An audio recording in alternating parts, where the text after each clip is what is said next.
Michael Andrews watched the raindrops race down the passenger side window as his mother's sedan rolled out of the city and into the fields that stretched toward Evergreen Valley. He felt the familiar hum of anxiety in his chest, like a low drumbeat that wouldn't stop. He had grown up in New Crest City, a place that had never felt big enough for his dreams, but always comfortable enough to hide him in plain sight. Here, the landscape was blank and open, rolling hills of green grass dotted with the occasional oak tree, farmhouses with white picket fences, and only a handful of streetlights visible through the morning mist. His father was stationed overseas, serving in the Air Force, and now Michael and his mother would start anew in a town nobody had ever heard of. Ridgewood High School loomed ahead, an aging brick building with tall windows reflecting a slate-gray sky. As they pulled into the student parking lot, a small cluster of kids leaned against the stone pillars near the entrance, laughing loudly. He felt, without knowing it yet, that those laughter lines would one day sharpen into something sharp and cold, directed straight at him. His mother, Denise Andrews, parked the car and turned to give him a gentle but determined smile. "You'll be fine, sweetheart. Just be yourself." She still hadn't learned that sometimes being yourself could feel like too heavy a burden when everyone around you already decided who you were. He nodded, zipped up his backpack, and followed her across the slick asphalt. The first bell would ring in 5 minutes. He needed to find his homeroom. He paused at the automatic glass doors, which slid open with a cheery whoosh, revealing a hallway lined with blue lockers and an erratic flicker of fluorescent lights overhead. The air smelled faintly of pine cleaner and nervous teenage sweat. He turned his gaze away from the cliques of students who eyed him with curiosity, some friendly, most indifferent, a few already whispering into cell phones, and tried to remember that he had been an honors student in New Crest, captain of the robotics club and basketball team MVP. Maybe those credentials wouldn't mean anything here, but he also had a habit of proving people wrong, and today felt like a good day to start. His first class was history, and he found room 214 by following the green exit signs that zigged and zagged through the corridors. Posters on the walls advertised the autumn dance, the soccer team's undefeated streak, and a History B scheduled for November. He slipped into a vacant seat in the middle row as the teacher, Ms. Carter, wrote today's objectives on the chalkboard. Chapter 3: The Industrial Revolution and Its Global Effects. He pulled out his notebook, pen poised, but found himself distracted by the glares that drifted toward him whenever he shifted in his seat. A boy across the room, tall, sandy-haired, with a lacrosse stick leaning against his desk, leaned over toward his friend and whispered something. They pointed at Michael. He caught a snippet.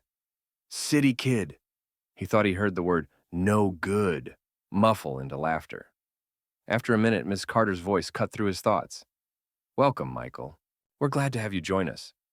She glanced with what he thought was genuine kindness, but the eyes of his classmates fluttered up and then away, as though she had asked them to stare at a sunspot. Michael managed a polite nod. He knew how to act natural, smile at teachers, and swallow the edge of panic that threatened to rise whenever anyone's gaze settled on him.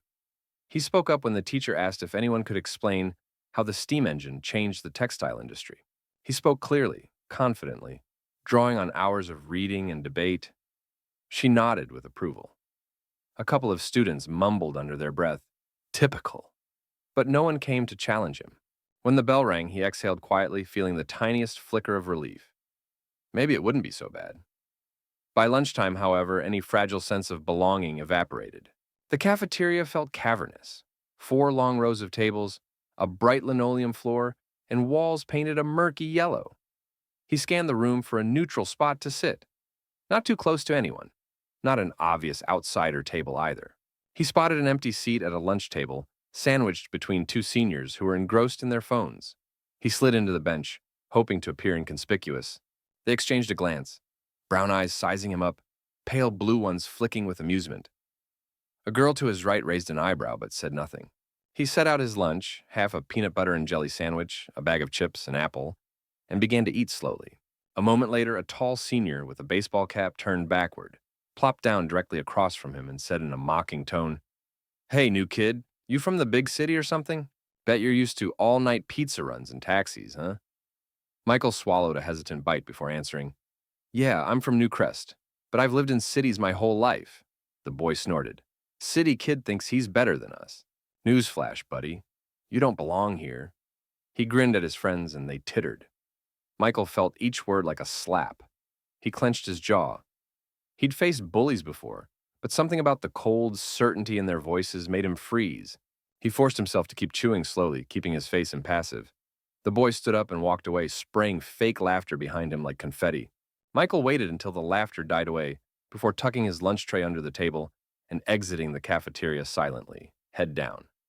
Days stretched into a week, and each one brought a fresh wave of whispers, stares, and half-forgotten insults. Some teachers were polite but distant. Others didn't even learn his name. He tried to keep his nose buried in his work. Calculus homework assigned on Tuesday, English essay on the American dream, biology lab on cell mitosis. He found solace in the school library, a quiet room with tall shelves that smelled like old paper and dust. There he discovered the Robotics Club's bulletin board, a faded poster advertising meetings on Thursdays after school, a picture of last year's competition-winning robot pinned beside it.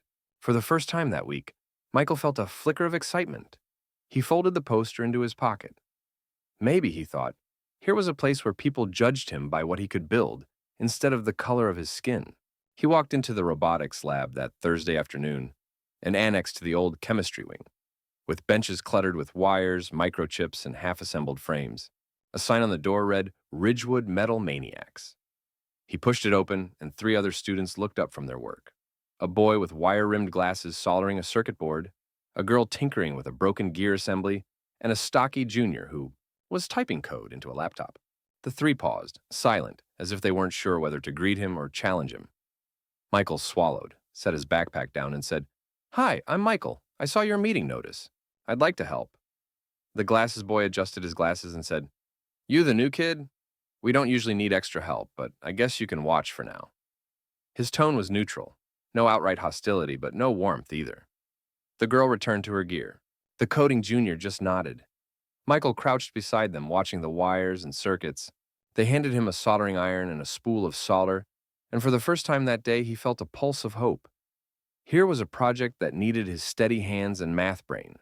A project defined by logic, not prejudice. He focused on the circuit board, guided by the hum of the soldering iron tip against copper traces, and felt for a moment that the world outside didn't exist. Over the next week, Michael spent every afternoon in that lab. His teammates, at first suspicious, noticed his skill. He rewrote a sloppily typed code block in Python, reorganized a tangle of wires into neat bundles, and suggested a better rotation sensor placement that boosted efficiency. The robotics coach, Mr. Foster, an aging engineer in a plaid shirt, watched Michael work and finally said, "You know your stuff, kid. You ever consider starting a robotics team where you came from?" Michael shrugged but felt a glow of pride. He handed Mr. Foster his version of the code. The coach nodded approvingly. Within days, the group unofficially adopted him. They still exchanged occasional glances over his shoulder when he left the lab, but their silence no longer felt like the stone wall closing in. It felt more like background noise. Meanwhile, off in the corner of the 3rd floor, a quiet but ominous problem was brewing. Ridgewood High, built in the 1950s, was overdue for major repairs. Already there had been small leaks in the roof, and the science wing windows rattled in high winds. Some teachers muttered about mold in the art room closets, but the worst risk lay under the floor of the gymnasium. The support beams there had weathered half a century of winter ice and summer heat. Mr. Foster and a handful of custodians knew it, and they traded hushed warnings. But the administration kept postponing any real investigation. A leak in the north gutter, ignored for months, had started to rot the boards, and some supporting beams were showing early signs of splitting. A collapse would be disastrous, especially now that the entire student body was returning from lunch in waves, all headed to the gym for practice, assembly, or recreation. A Friday afternoon in late September, Michael was packing up his backpack after robotics club when Mr. Foster approached him with a furrowed brow. "Michael, I need you to look at something," he said. He led him down the hallway to the gym's service corridor.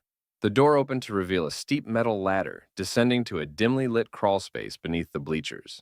A single bare bulb swung overhead, casting dancing shadows on joists and pipes, and a too-thin beam bowed dangerously. Mr. Foster pointed. "We've had some complaints about odd creaking. I've been up here myself, but I want another set of eyes. You know, structure and design. This is your thing." Michael switched on his flashlight, clicked it twice to boost the beam, and climbed down. The stench of mildew hit him. a mixture of damp wood, rusted metal, and stale air. He crouched and ran his hand along the beam's underside. The wood creaked under his weight. He shined the light carefully along the beam's length and saw a hairline crack that snaked from one side to the other. The beam dipped by nearly 2 inches. He clicked off the flashlight, heart pounding, and climbed back up. He breathed in the corridor's fresher air. This is bad. If that beam goes, the roof joist could collapse in a large section, especially if there's a rush of weight, like during a game or assembly. Mr. Foster rubbed his temple. I've tried telling the principal, but they said repairs can wait until spring. It's too expensive right now, apparently. Michael's stomach tightened. We can't wait. The wood is wet and rotting. If a rainstorm weakens things further, it could go at any time. Mr. Foster shook his head. I'm going to raise hell, but I have my doubts they'll listen. Michael nodded, resolute. Then I'll tell them myself. His first step was to email Principal Davenport. He drafted a concise message that night. Dear Mr. Davenport, I apologize for the late hour. During robotics club today, Mr. Foster showed me a structural beam beneath the gym bleachers that appears to be severely compromised by rot and a deep hairline crack. I believe this poses a significant safety risk. I respectfully request an immediate inspection and, if necessary, closure of the gym until repairs can be made. Thank you for your attention. Sincerely, Michael Andrews, student, grade 10. He hit send and felt a flicker of pride. He was taking responsibility, using the technical language he knew to explain the danger. The next morning, the reply from Principal Davenport came at 7:08 a.m. Thank you for bringing this to my attention, Michael. I have forwarded your email to facilities management. They will inspect as soon as possible. Please inform your coach that the gym may be unavailable this week. R. Davenport. Michael exhaled, thinking it meant action was in motion. He forwarded the email to Mr. Foster, but his coach responded, We'll see. They never do anything fast. Just keep it between us for now. That morning at school, Michael drifted through classes, distracted by the looming threat. His classmates noticed his quiet demeanor. Sitting in the lunchroom, he finished his sandwich but found it hard to swallow. He reached for water, then noticed the same senior from before, Jacob Thompson, staring at him. Jacob held court with his friends, bragging about the homecoming football game, throwing insults at freshmen for fun. Today, his victims were ethnic minority students from neighboring towns, the ones who often came in on the bus. Michael tightened his grip around the water cup. He caught Jacob's eye. The boy smirked and mouthed, You really think they'll close down the gym because of your nerdy friend's concerns? Michael's cheeks heated. He looked away, focused on the tray in his lap. He had a plan to make them listen, but right now he felt small and silent. That afternoon, Michael skipped robotics club to attend the weekly student council meeting. He had learned that the student council president, a tall junior named Lauren White, had persuasive power. Rumor was she could get the principal's ear if she cared enough. At 3:30, he slipped into the council room, a cramped space piled with old banners and foundation subsidy proposals. Lauren sat at the head of the table, reviewing her notes. Michael stood at the door. She looked up. Can I help you? He swallowed. I emailed Principal Davenport about the gym beam. It's unsafe. They might not act fast enough. I'm worried. She eyed him coolly. You're Michael, the robotics kid? We don't usually talk to freshmen at council meetings. He forced himself to meet her gaze. I'm telling you because they need to shut down the gym now.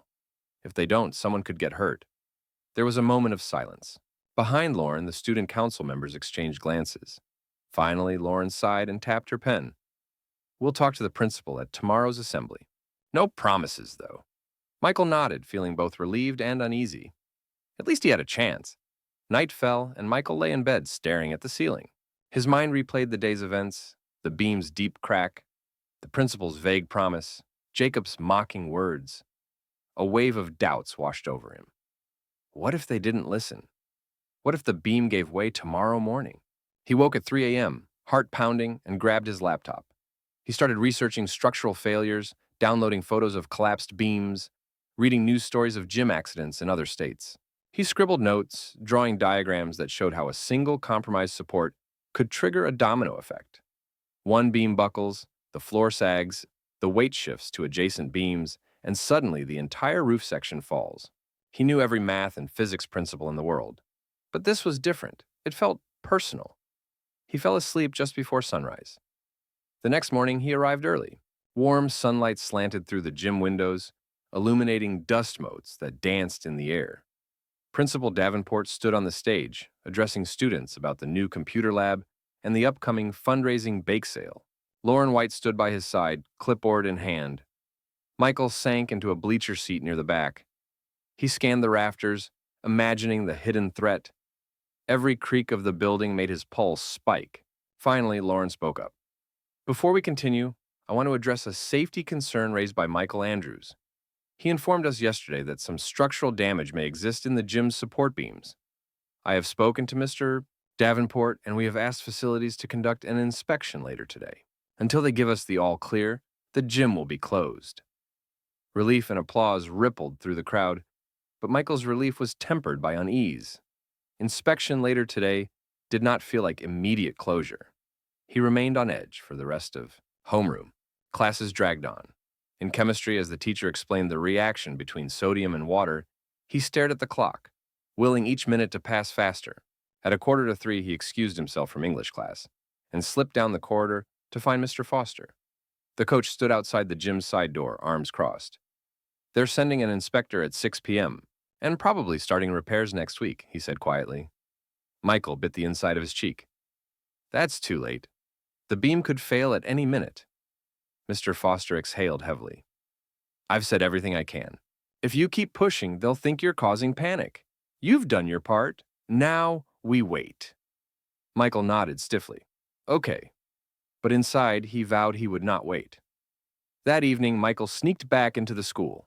He timed his entry just after 6, when he knew the janitor's truck would be locking the front doors to leave.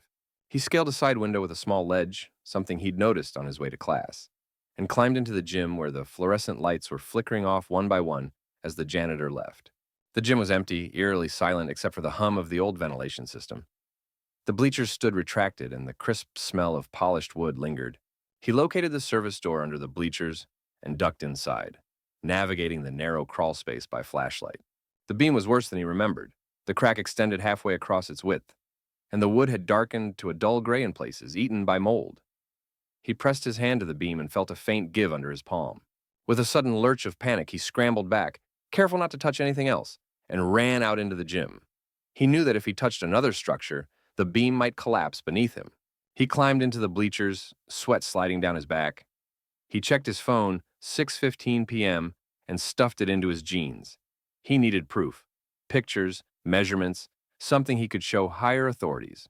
He snapped photos of the crack and recorded a short video narrating, "This is Michael Andrews reporting. The beam beneath the north bleachers has a hairline fracture at least 2 inches deep. Wood is rotted, supports are compromised. If no one acts immediately, this could collapse under load, endangering dozens of people." He stopped recording and heard a faint creak above. A single tile of ceiling plaster fell from the corner. Michael froze. He dashed for the exit, painstakingly retracing his steps in the darkness until he emerged into the night air. Lungs burned, heartbeat thrumming. He emailed the video and photos to every adult he could think of.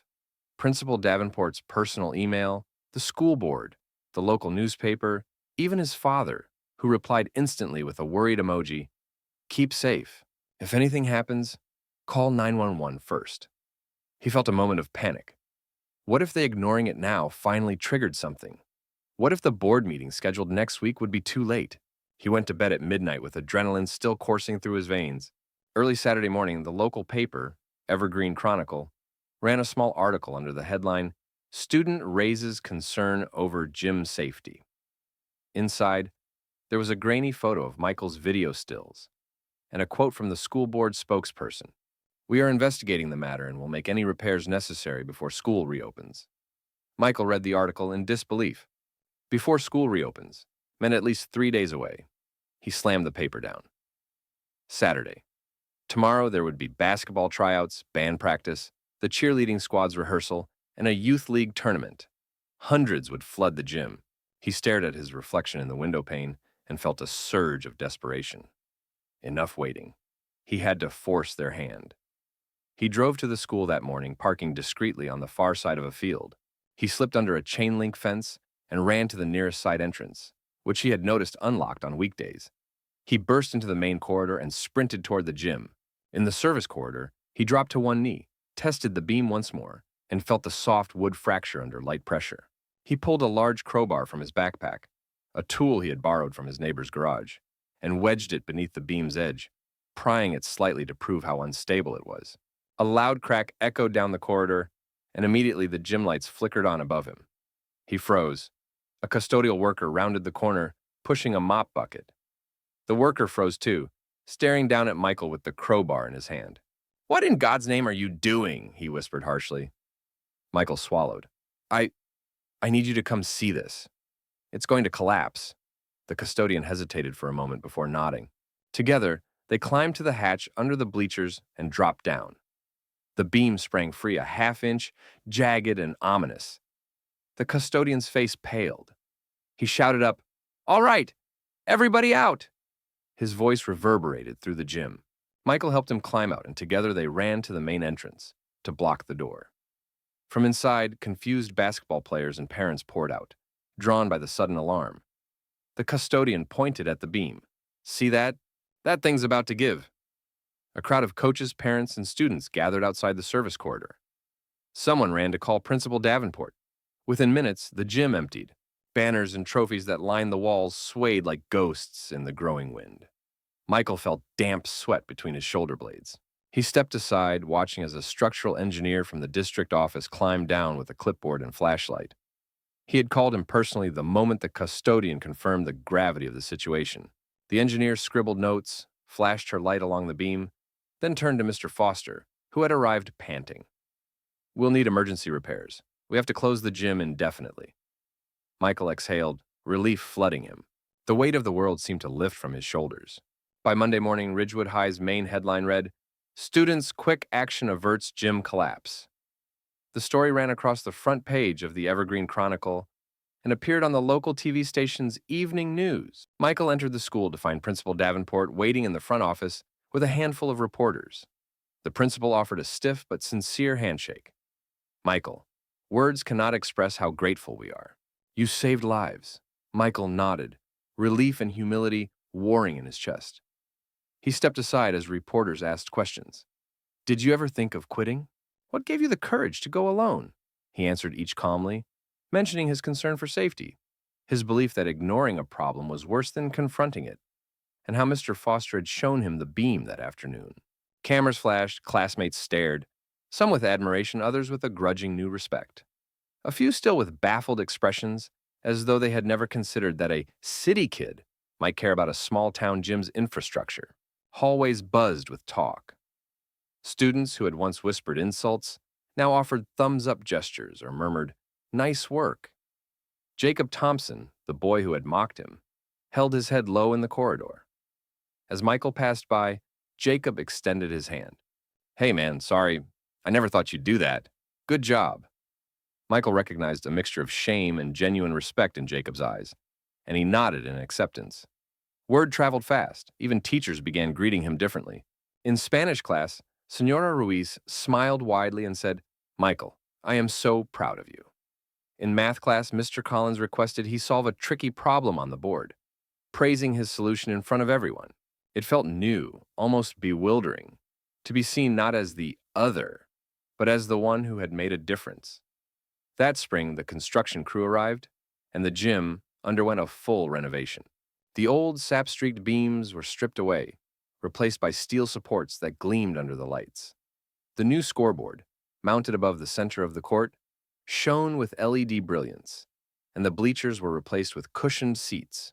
A plaque hung near the entrance, in honor of Michael Andrews, whose vigilance and courage saved Ridgewood High. On the day the plaque was unveiled, the entire student body gathered, including teachers, parents, and local dignitaries. Michael stood next to his mother in the front row, uncertainty fluttering in his chest.